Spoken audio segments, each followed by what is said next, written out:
Welcome students. We have discussed the conduction process of transfer of heat in detail. So during this class, we will study about another type of transfer of heat, that is convection. During the time when we have started this topic, I have discussed by considering one example of a teacher standing in front of your class, and he has to shift a transfer marker to the last one student that is sitting in the corner at the back. So he has three options available. One is he hand over this marker to the first one sitting in the first row, and all the students are sitting at their own chairs, but one by one they are shifting this marker to the last, so that by this way the marker is transferred from one to the last. So this type of transfer of heat in case of conduction transfer was conduction of heat, but now he has used heat is called convection. Medium is very much required for the convection of the heat. So here it is. If you look at,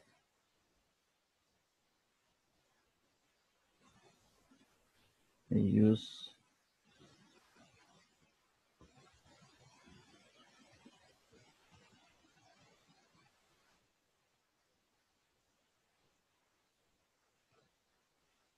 convection of heat. Convection of heat, the transfer of heat by actual movement of molecule from one place to another, as I have given you example of a teacher, is called convection. Liquids and gases are poor conductors of heat. However, heat is transferred through fluid by the methods of convection. Look here, you are heating, and this heat is transferred by traveling the molecule from this object to your hand. So take some water in beaker and drop it in it a few crystals of potassium permanganate. Starts heating the water with spirit lamp. This is an activity to understand how the molecules of the liquids are moving from one place to another when they transfer the heat. Start heating the water with their spirit lamp. We will observe that the streaks of colored water move in circular form. Water moves and it becomes hotter and hotter. The current set up in the process is called conventional current. It happens in case of gases as well, when storms and other processes are observed. The hot water at the bottom of the beaker expands and becomes less dense, and less dense means it becomes lighter and rises up. So this is, you look at, the hot water is replaced by the cold water in denser, is denser and heavier, flow towards the point of heating, in turn absorbs the heat, expands finally, becomes lighter and moves upward. Thus a continuous circulatory flow is established from bottom to top of the water. Now look at, this is the bottom of this straw. When you start heating at this place, the water molecule from this place gets heated. The separation between the molecule increases, which results in less dense. When it becomes less dense, they move up, they becomes lighter, they move up the surface, they move up to the surface, and the molecule here are colder, they are closer to one another, they are more denser, they are heavier, they will move in downward. So by this way, a circulation is set up, and after this, the circulation of the molecule, the heat is transferred from bottom to the top. So this is basically concept of transfer of heat with the help of convection. And these currents formed are called convection current. What happens in case of gases in air? It happens when you tornadoes are formed. When the air closer to the earth's surface gets heated, it becomes lighter, and lighter air rises up. The upper air is colder, that moves downward, and by this way the current is formed, and these currents are called convection currents.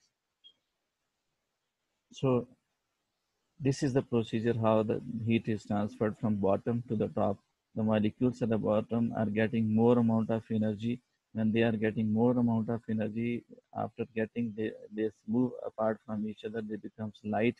And after getting light, they move, lighter objects always move in upward direction. They move upward at the top. So the molecules from the top are colder, they are very much closer to each other, they are heavier, and they move in downward direction. By this way, the heat is transferred by the process of convection. So here is the transfer of heat by convection takes place in fluids, that is because molecules of the fluids are loosely bounded and they can move easily. If the molecules can move easily during the transfer of heat from one point to another by the actual movement, this type of transfer of heat is called convection. The transfer of heat takes place due to the change in densities in different parts of the fluid. How the density is changing? By the process of heating. When the molecules are getting apart from each other, moving away from each other, it results into the less dense. The upper molecules are colder because they are very much closer to each other. Density is more. When the lighter will move up, the heavier or the more denser molecules will come down to fill up the gap. So that by this way the circulation takes place. The process of transfer of heat by convection takes place within the flow of the material medium. It happens in case of material medium. What are the types of convection? There are two types of convections. One is natural convection. What are the natural convection? Transmission of heat which takes place naturally to different due to difference of density of the fluid is called natural convection.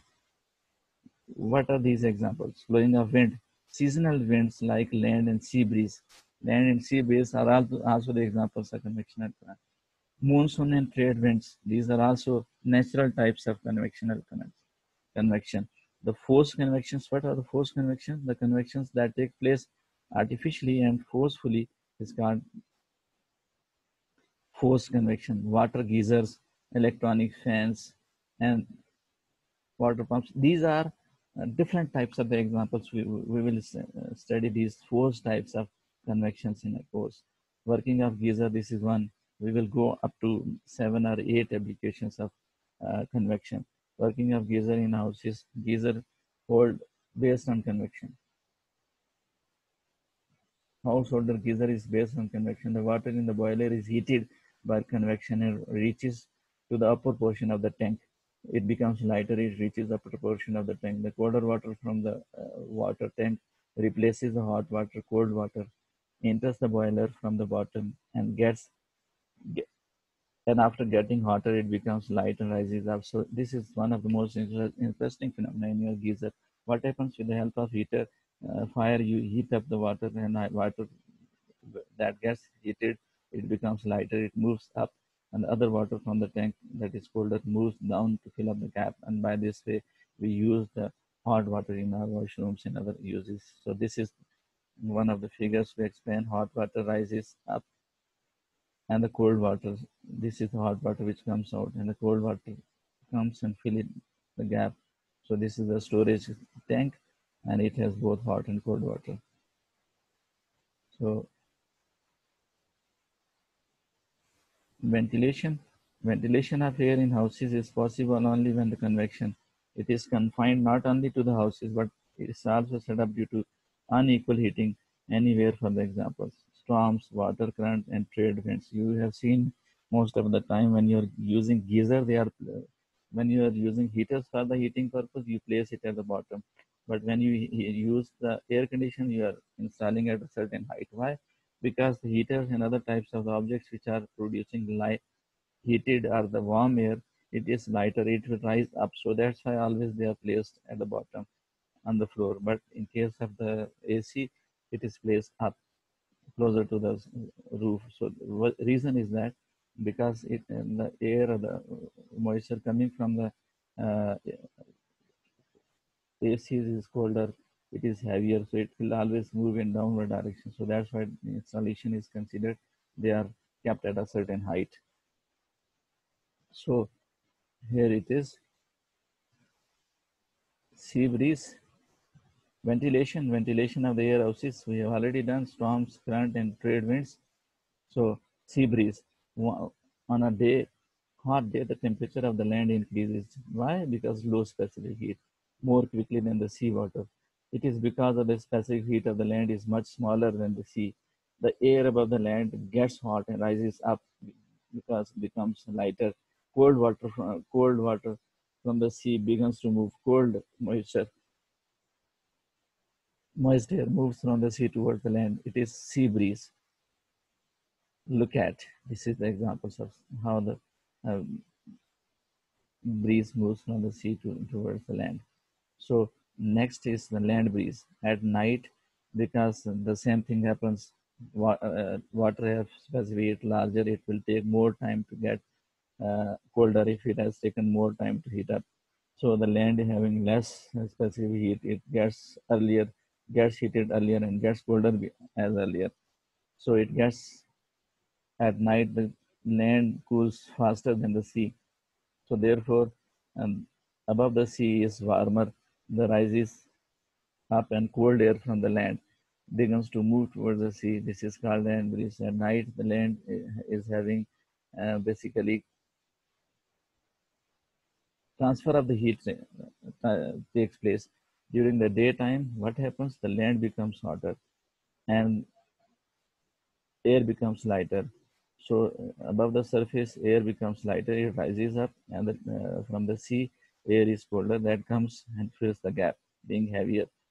But during the night time, again, the earth becomes colder earlier as compared to the sea, and the sea becomes is warmer as compared to the land because of high specific heat. So that's why the transfer of heat from land towards the sea takes place. So that's why it's called land breeze.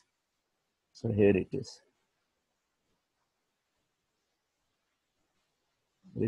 Refrigerators works on convection. The freezing unit is placed at the top to cool the air. That cold air becomes denser, sink while warm air rises at the bottom rises. This sets up convection current inside cabinet, which helps to cool the content inside. Heavier moves down and the lighter moves up. So here it is. Immersion heater. Immersion heater is also an example of convection. Immersion heater is placed at the bottom of a vessel containing water. Because water at the bottom becomes hot, moves up surface. Cold water moves to replace the water due to convection. The water will be heated uniformly. Electric kettle. The heating coil of an electric kettle is always placed at the bottom of the kettle. The water near heating coil gets heated up, expands and becomes less denser. The heated water rises while cooler part in the upper part begins to replace it. So here it is, air conditioner. The rotatory fan inside an air conditioner forces cool air out into the room. The cool air begins denser, sinks warm air below, being less dense, rises and is drawn into the air conditioner where it is cooled. In this way, the air is circulated and the temperature of the air falls to the value present in the thermostat. So look at, I am repeating it again, the types of the heaters which we are using, they are always placed down at the floor. But when you are using air condition, your installation, you have installed it up to a certain height closer to the roof. The reason is very simple. It releases cold air that is heavier. It will move in downward direction. Now the hot air will rise up, being lighter. So that's why it works. With this, our class ends. I hope you people have understood the basic concept of convection of